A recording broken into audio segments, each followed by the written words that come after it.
আসসালামু আলাইকুম গাইজ, আশা করি সবাই ভালো আছেন। আপনাদের দোয়ায় আমিও ভালো আছি।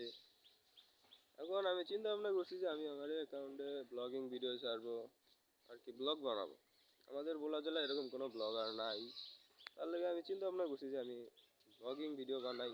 ফুড ব্লগার আছে আমাদের এই জায়গায়, ভোলায় ফুড ব্লগার আছে। আমাদের এই ছোট্ট দ্বীপে কত সুন্দর সুন্দর জায়গা আছে, সেটা যারা ভোলা থাকে তারাই বলতে পারবে। এখন আপনারা চিন্তা করবেন না, আমি আপনাদেরকে দেখাবো আমাদের ভোলা জেলাটা কীরকম। আমি আমার পরিচয় দিই, আমার নাম হয়েছে মোহাম্মদ আরমান। আমি ক্লাস 10-এ পড়ি। আমি এবারকার 26-এর এসএসসি পরীক্ষার্থী।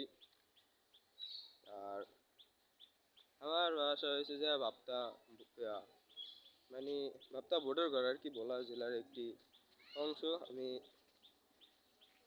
স্টুডেন্ট, ক্লাস 10-এ পড়ি। এখন চিন্তা ভাবনা করছি যে না, দেখি ইউটিউবিং করে কি মজা।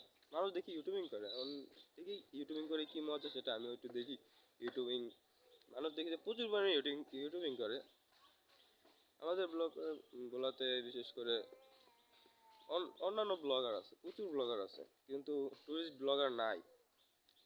আর আমি আপনাদেরকে দেখাবো ভোলার যে ব্লগ, মানে যে সুন্দর সুন্দর জায়গা, বিশেষ করে রিভার সাইড আমাদের ভোলা।